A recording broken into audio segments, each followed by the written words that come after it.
The PlayStation wasn't built for streaming cities, persistent traffic and free-roaming maps, yet a handful of games tried anyway.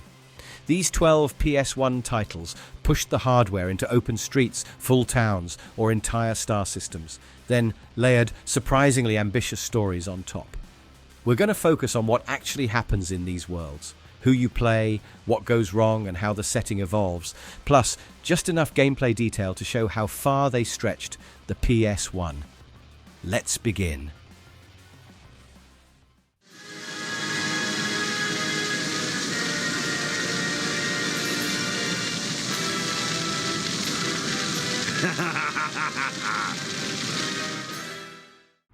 Batman and Robin. Gotham City runs in real time here. Guess what? Villains follow schedules, crimes trigger at specific hours, and the plot advances whether you are ready or not. You play as Batman, Robin, or Batgirl, moving through a 3D Gotham as Mr. Freeze plans bank robberies, Poison Ivy manipulates victims, and other film-driven threats unfold as timed events. The missions are framed as a specific case. Intercept Freeze's heist before his convoy reaches the target. Locate planted bombs before rush hour, or track criminals back to their hideouts, fail to be in the right district at the right time. And Gotham's story branches toward failure, states that persist in the city. The open hub, traffic simulation, and roaming civilians make the world feel like a crime timeline. You're trying to rewrite rather than a simple mission list. From a gameplay angle, you drive the Batmobile between districts, patrol for intel, then switch to on-foot combat and gadget use once a case goes live. The game's release was pushed back by an entire year after the movie premiered, largely because of its ambitious, open-world Gotham City setting, which came before Grand Theft Auto 3. So what is it Lenny knows? Just find Lenny.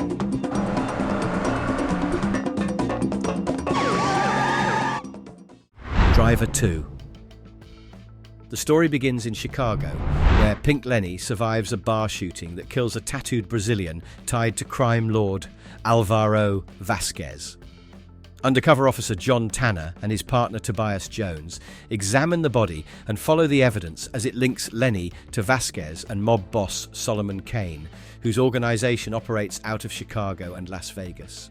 Their investigation drags them across 4 cities, Chicago, Havana, Las Vegas, Rio de Janeiro, through double crosses, warehouse stings, and arms shipments from Cuba. The plot is built like a car chase crime film. Informants vanish, convoys ambush each other, and Lenny becomes the pivot point in a turf war between American and Brazilian syndicates. Every chapter escalates the conflict and changes which faction controls key neighborhoods. The open world side comes from those 4 free-roaming cities. You drive anywhere, tail suspects, or scout routes between mission triggers before starting story jobs. Driver 2 also lets Tanner leave the car, so chases flow into on-foot escapes, cover-based gunfights, and carjacking mid-mission rather than rigid track segments. Suspect is not stopping. Repeat, suspect is on the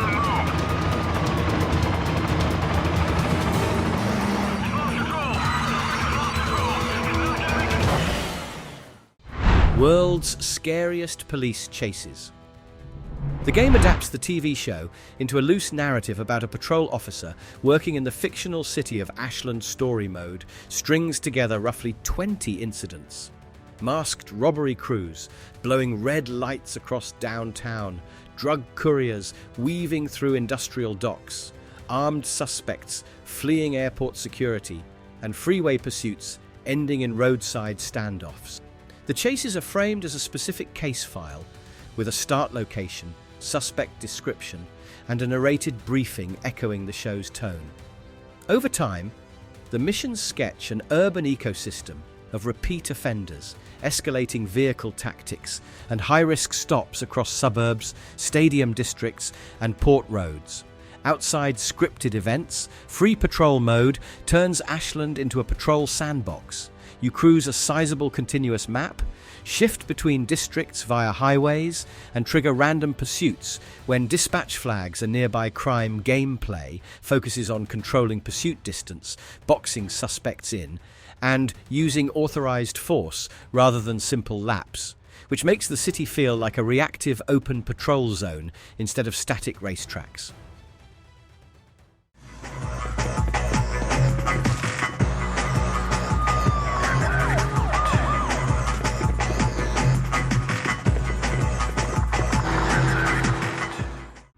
Grand Theft Auto 2.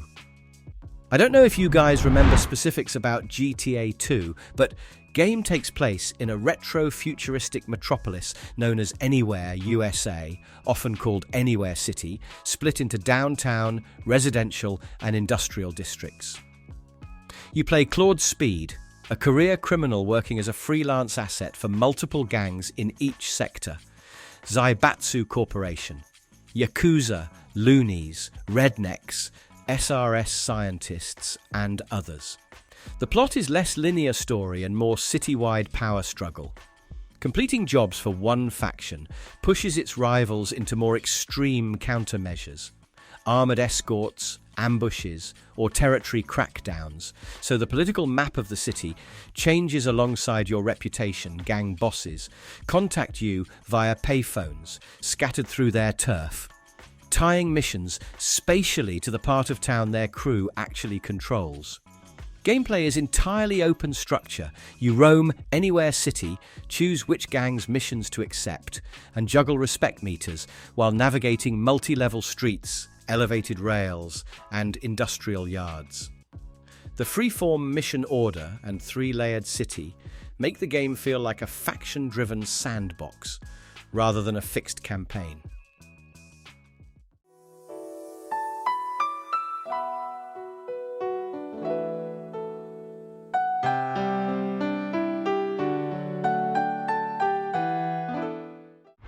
Mizzurna Falls. This game is set in a small Colorado town near the Rockies. On Christmas Day, 1998, local girl Kathy Flannery is found mauled in the forest and dies soon after, her wounds blamed on a bear attack. Days later, high school student Emma Rowland disappears, and investigator Morgan suspects both incidents are linked. You play Emma's classmate, Matthew Williams, the last person to see her before she vanished. His search draws him into the town's secrets: strained families, hidden affairs, a pastor with something to hide, and residents whose alibis clash with what you observe around town. The story unfolds over 7 in-game days, with events scheduled to happen at specific times independent of the player. The whole town, streets, diners, gas stations, lakeside cabins, forest trails, is a continuous map with a real day-night cycle. Every NPC runs on a daily schedule, moving between work, bars, church and home, and Matthew can follow them in his Volkswagen Beetle or by boat along the water. You manage fuel, eat at diners, and rest to save. So the investigation is inseparable from living inside an early open-world town simulation.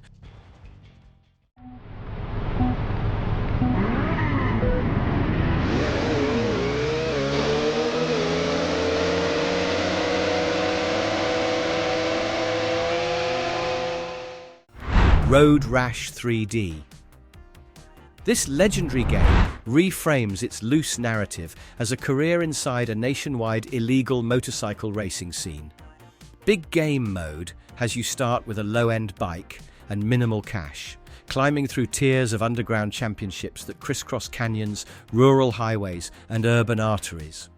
As you win events, you earn enough to buy faster machines and move into higher-paying circuits, where rival gangs and police presence intensify FMV segments, and progression screens present the world as a network of outlaw crews and sponsors, with your rider's path defined by riskier courses and heavier opposition.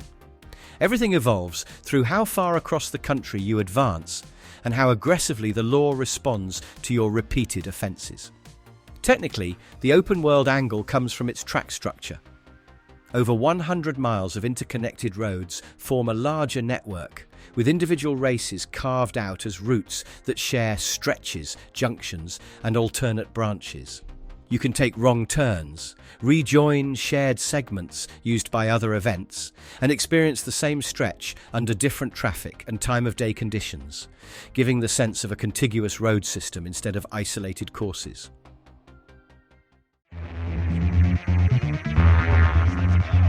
Freeze! Police! Drop your weapons now!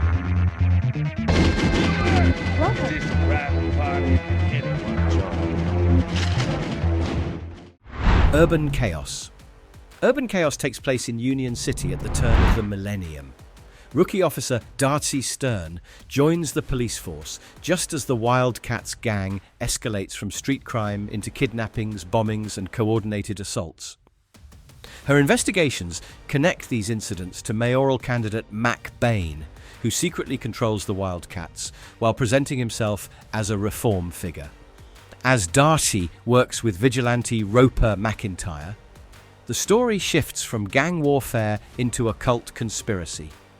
The Wildcats and an elite group called the Fallen carry out ritual killings tied to a Nostradamus prophecy about a king of terror descending from the Skybane, eventually reveals himself as an ancient warlock, summons a fire entity known as a Balrog to devastate the city, and retreats to a sanctuary tower for a final ritual. Darcy Stern must rescue trapped civilians, dismantle the cult's remaining forces, and use the tower's infrastructure to destroy Bane.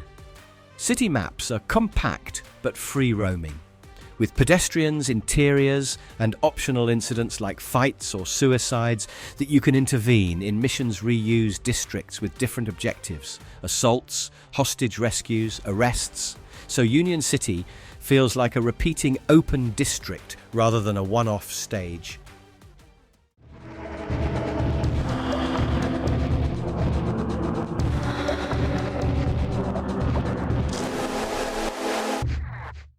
Tale of the Sun. Our next game drops you into a prehistoric tribe whose unspoken goal is to build a tower of mammoth tusks high enough to reach the sun. The story is almost entirely environmental. The village expands if you bring back enough food, new huts appear, and more cavemen emerge as your clan grows strong enough to attempt larger hunts. There are no explicit mission markers. The story advances when your people survive long enough and gather enough tusks to extend the tower, a visible monument in the center of the camp. The world hints at cycles of survival and collapse, wandering predators, strange ruins, occasional oddities on the horizon, without dialogue or cutscenes spelling out a mythology. The open world is a broad, continuous landscape of plains, coasts, ice fields, and islands, populated by polygonal fauna and mochi-like flora that modify health and stats when eaten. You can walk in any direction from the start, hunt, swim, or simply roam until your character falls asleep mid-activity, then wake and continue. There are no waypoints or explicit tutorials, turning basic survival and exploration into the game's primary structure.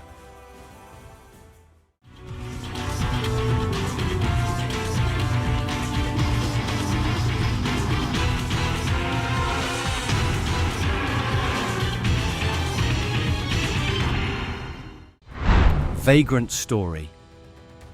Vagrant Story unfolds in Valendia, primarily within the ruined city of Lea Monde.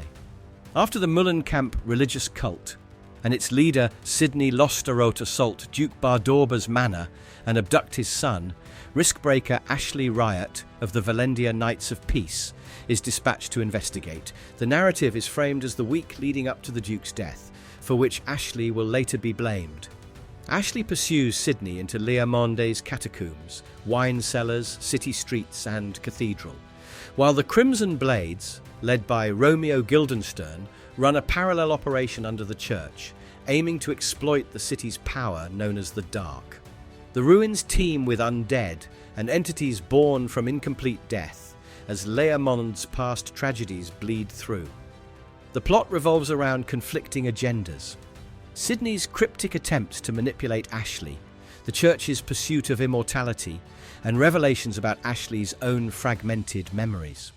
Gameplay uses a single continuous 3D environment, broken into rooms but mapped as one large space, with real-time navigation, puzzle block rooms, and detailed weapon customization rather than town hubs or shops, making Le Monde itself the story's only world map.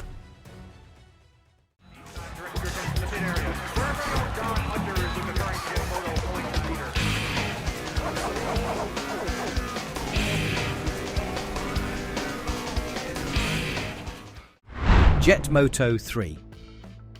This is a near-future extreme sport where riders pilot hovering bikes, half motorcycle, half jet ski, through global circuits built across oceans, cliffs, frozen lakes, and canyon systems. Sponsor-based teams and character biographies sketch a small culture of daredevils competing for dominance in events that treat natural geography as stunt arenas rather than closed stadiums. Track environments connect long stretches of coastline, elevated jumps between rock pillars, and sprawling ice fields where routes split around hazards before converging again, suggesting large outdoor spaces carved into race paths. Stunt tracks focus on vertical structures and coin placement, implying a league that values spectacle and technical mastery as much as pure speed. Mechanically, Jet Moto 3 emphasizes momentum, magnetic grapple points, and a new hop move that lets your bike clear obstacles or reposition mid-air. Courses are selected and chained into custom circuits, so instead of linear championships, you build seasons out of these wide, multi-route environments.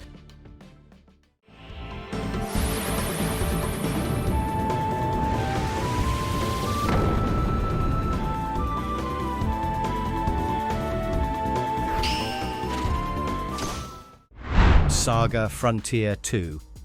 SaGa Frontier 2 spans decades in the land of Sandale, alternating between two main storylines.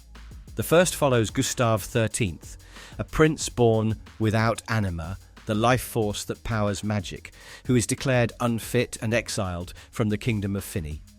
Gustav builds power through military campaigns, political marriages, and territorial control, turning from cast-out child into a warlord whose conquests reshape the map. The second storyline tracks Will Knights, a quelling sorcerer and treasure hunter pursuing the soul-devouring artifact known as the Egg. His investigations into disasters and cursed sites lead him across Sandile, and as he ages, his descendants, such as his son Rich Knights, continue the search.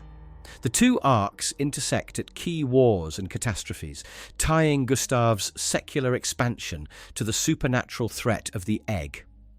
Instead of a single continuous overworld, SaGa Frontier 2 uses a scenario map where each event opens field areas, towns, and battle sites tied to that era. The open-endedness comes from non-linear scenario selection and generational progression. You choose which episodes to play, in which order, constructing your own path through a multi-decade historical chronicle. The Earth Empire controlled the skies. The Tsar and his battle fleet saw everything, knew everything, punished everything. Colony Wars. Colony Wars is set in the 5th millennium, when Earth has stripped the solar system of resources and rules a network of colonies through the Earth Empire. Hyperspace technology allows rapid expansion, but the colonies receive little in return. After a peaceful insurrection is crushed, culminating in the Tsar personally ordering the destruction of a rebellious planet, the Outer Worlds form the League of Free Worlds to resist. You serve as a League fighter pilot during the First Colony War, flying missions in systems like Galonica, Benet, Draco, and eventually Sol itself. The campaign branches heavily. Victories allow strategic offensives, while failures force retreats. Power struggles inside the League, or even the rise of a faction that compromises with Earth endings, range from sealing the Sol Warp Gate and imprisoning the Empire, to completely defeating the Tsar's Super Titan flagship and liberating humanity. From a gameplay standpoint, each battle takes place in large, free-flight space arenas, with capital ships, stations, and asteroid fields. Mission outcomes control which nodes on the star map unlock next, turning the war into an open campaign of branching routes rather than a fixed sequence.